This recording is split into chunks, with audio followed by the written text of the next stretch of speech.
Am I the a-hole for leaving the hospital after my fiancé told me to pay the bill? For context, me female 26 and my fiancé male 28 have been together for 3 years. Finances are split till after marriage and we have equally paying jobs. He doesn't pay when we eat out. He doesn't pay for any fixes in our rental apartment. It also doesn't help with furniture and stuff. I tried to have conversation about how I'm always supposed to foot the bill for almost everything. His excuse is that he has been saving for a new apartment, been saving up for 2 years now. But he still has half of his salary, which he uses on himself and buys gadgets and gaming stuff. When I tried to argue about it, he'd say it's his money after all and remind me of how he's saving up to buy an apartment for us. Days ago, he called me and asked that I take him to the hospital to treat his ankle. It's been hurting him for weeks, but only now he decided to get it checked. I drove him there since he was in pain, but was surprised when he told me to pay the bill. I asked him why not him, and he brought up the new apartment he's been saving up for again.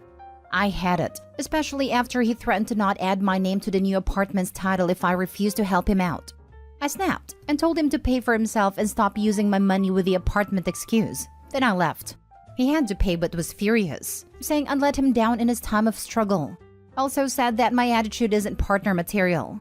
I told him I felt like he was using the new apartment to spend my money, but he said I had no empathy or sense of responsibility to support and help him out when he is doing me a huge favor and buying me an entire freaking apartment.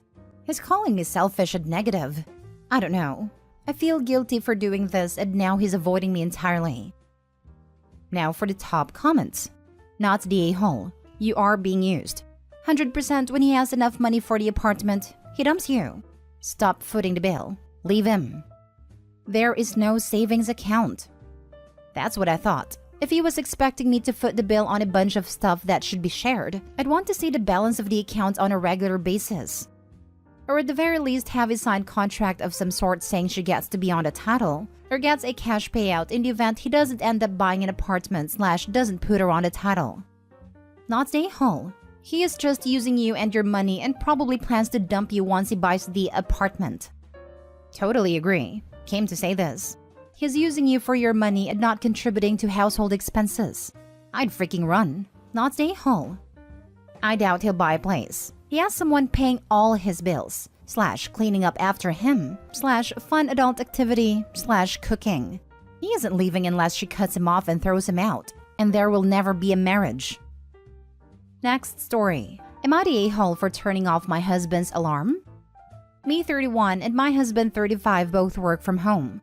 His start time is 8:30 and the work he does essentially timestamps what he does. He also has a micromanaging boss. On occasion, he may have to go into the office to perform on-site work. My start time is 8 a.m. and the work I do is very independent and at my own pace, and my boss could care less to track my every move as long as my deadlines are met. My husband sets his alarm at 7 a.m. every day, even though he admits he doesn't want to be up until 8:15 at the earliest. But he never wakes up to it. But the rest of us hear it, so my toddler and I usually wake up about 45 minutes earlier than we need to as a result. I've asked him to stop setting it so early, and he said he needs the whole hour of snoozing to wake up. So, he's been on a couch lately, but I still wake up to it from there and have to snooze it every 15 minutes.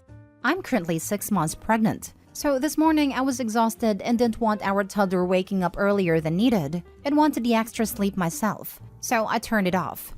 But it was too late. Our toddler already woke up to it. So I got up then got busy with our toddler. Our toddler went to daycare around 8:15. My parents pick up. At 8:27 I realized the time, so I went to wake my husband up and told him I must have accidentally hit off instead of snooze on your alarm when I was tired, but it's almost 8:30. You should get up. And I went about my business working. I took a break and came downstairs to find him asleep at 9:47 a.m. And I jolted him and said, "You're still asleep? It's almost 10. And he said, "No effing way," and ran to his laptop. He told me to stop turning his alarm off and basically don't touch it unless I hit snooze. Thing is, he goes to sleep almost every night around 2 a.m., so he's not gonna wake up to a 7 a.m. alarm 9 out of 10 times. Instead, I always wake up to it and have the task of hitting snooze every 15 minutes anyway. Yes, I technically lied to him about his alarm, but I am literally tired of this, and I did make sure to wake him up on time. Or so I thought. Am I the a-hole? Stop waking him up. Stop waking him up this minute. This is not your job. There are 50 different devices he could use to wake himself up. Or he could just grow the F up and do it himself. I repeat, this is not your job and it is not your responsibility. He needs to manage his own business without disturbing his family. He needs to be an adult and a father. Not stay home, but you will be if you enable this anymore. This makes sense in theory, but in practice, it leaves OP and the child still get woken up by the alarm before he intends to wake up. Yeah, my husband was a chronic snooze pusher too, but is also a decent man. So when I told him that as soon as the alarm goes off, I'm up no matter what and can't go back to sleep, he stopped freaking doing it. OP's husband is a tool and should grow the heck up and go to bed earlier, like an adult with a wife and child. Not the a-hole, but if it's waking up the toddler, just have the toddler jump on top of him until he wakes up. He'll stop waking the toddler up early after that. I can tell you this will backfire greatly and just end up with an angry husband and a wife who has to deal with him yelling about not keeping the toddler out of the room. I try it occasionally. Oh no, if my husband yelled at me because his actions have consequences, he would not be my husband for very long. Not the a-hole. Snoozing your alarm for 45 minutes is ridiculously rude when there are other people who can hear it. You've obviously already spoken to him about it because he was on a couch. That clearly wasn't enough. If you and your toddler are both waking up to this alarm, it's an issue. Also, why are you the only one getting up in the morning with a toddler? Especially pregnant, you should be able to trade off with him, or you both get up.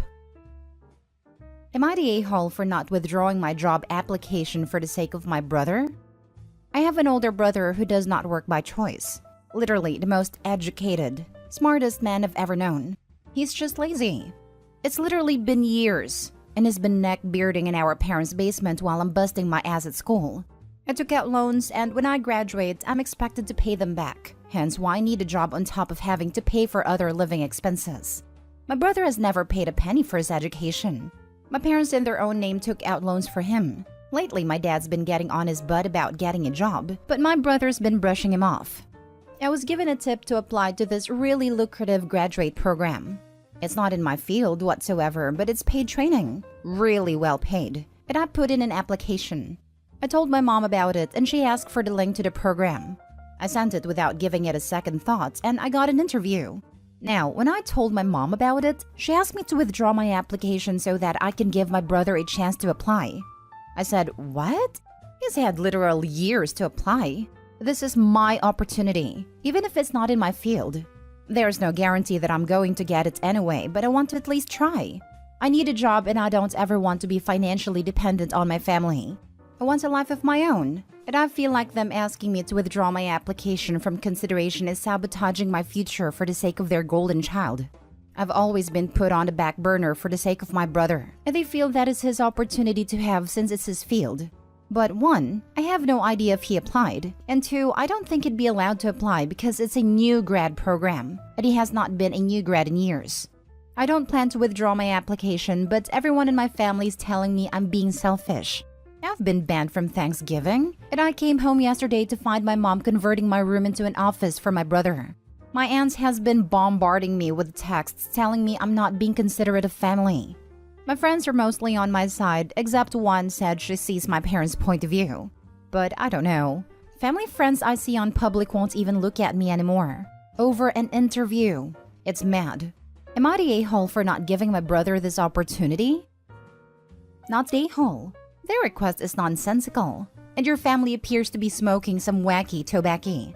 Get the job and put your career trajectory on an onwards and upwards path and never look back. And when those mooches call wanting money and favors, go, new phone, who's this? Not the a-hole. Remind all the people in your family that are upset over this that you, unlike your brother, have school loans to pay. Jeez. Why is your family so lopsided in their support of their kids? Is your brother expected to care for your parents financially in their retirement? Unfortunately, that responsibility will fall to the girl in the family, aka me, the only girl in my Asian family. No, it won't, because you don't actually have to. When you are old, do you want to be begging and relying on your kids? No? Stop the cycle and mind your own finances, especially given the way they've been treating you. Next story. Am I the a-hole for telling my step-siblings I only help people I care about, which doesn't include them? My dad and his wife blended their family 7 years ago. Me, 16 male, and my brother, 13 male, come from our parents' marriage. Our mom died 9 years ago.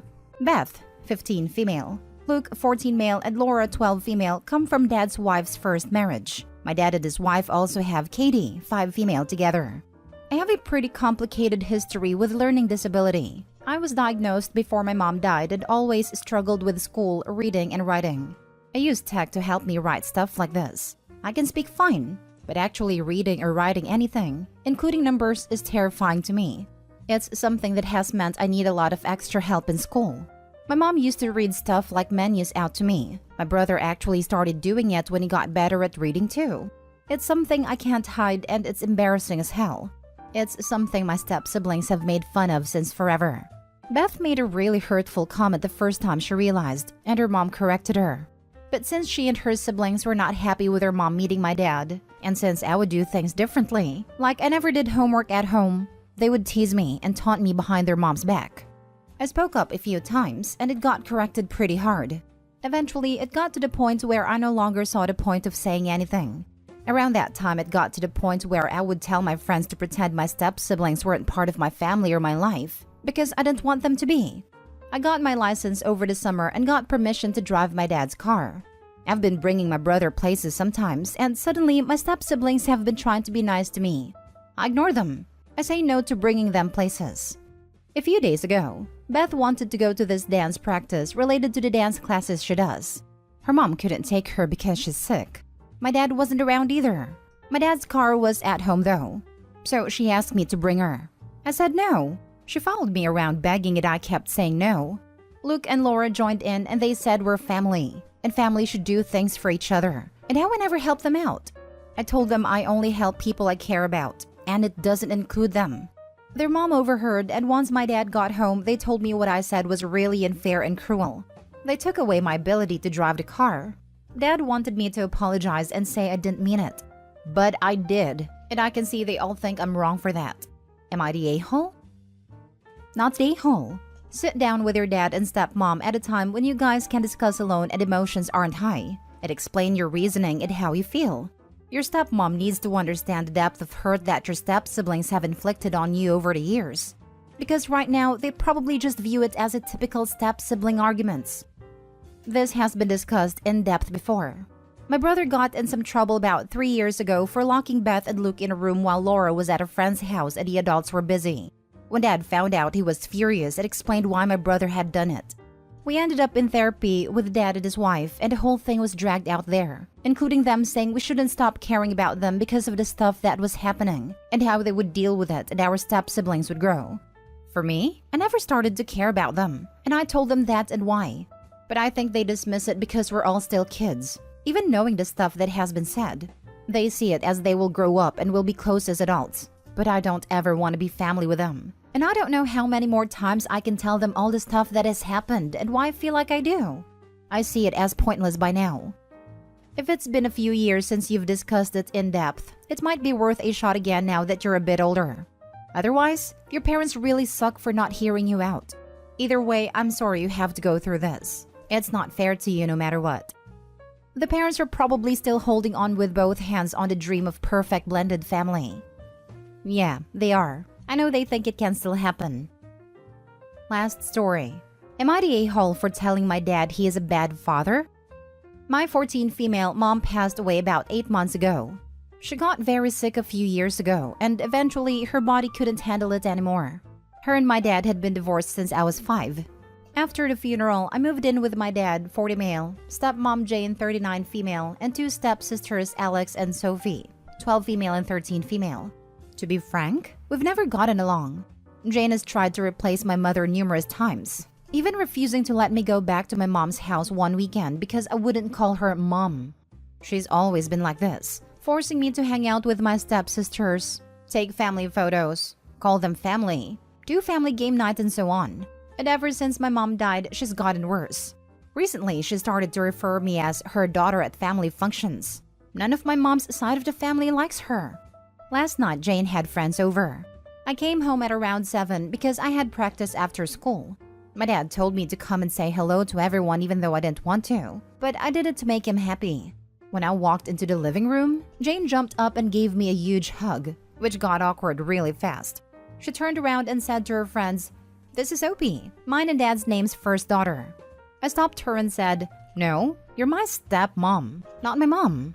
Everyone was silent, and my dad told me I needed to come with him. He took me to my room, which I shared with my stepsisters, and asked me what I was doing. I said that Jane wasn't my mother, so I wouldn't refer her as such. He started yelling at me about being ungrateful, spoiled, and a selfish brat for not accepting that this was my new family now. I started crying and yelled that he was a bad father, and that this was his new family. They never would be mine. I guess Jane heard our yelling because she ran into the room and told me that she was my mom, and the other woman didn't matter anymore because she's dead. I'm staying with my grandparents, mom's side, because Jane kicked me out, and I'm starting to feel guilty for not being more open. Am I the a-hole? Not the a-hole. Your mother may have passed, but she's still your mom, and it's wildly inappropriate not only of your stepmother to refer to you as her daughter without clearing that with you first, but even more so of your father to have such little regard and respect for your feelings that he would go off on you for correcting her. It might be for the best if you speak with your grandparents to see if they're willing to take over as your guardians for the time being, because it sounds like your father might not be mentally or emotionally mature enough to be doing so at this time. I agree. Plus, the stepmom is only connected to the OP via marriage. The minute the marriage ends via death or death, the stepmom is no one to her. Not the a-hole. Come on. You think you were too harsh for yelling at the woman who told you your mother doesn't matter anymore because she's dead? Really? OP is also 14 and probably still mourning, so maybe they don't deserve to be helped that way.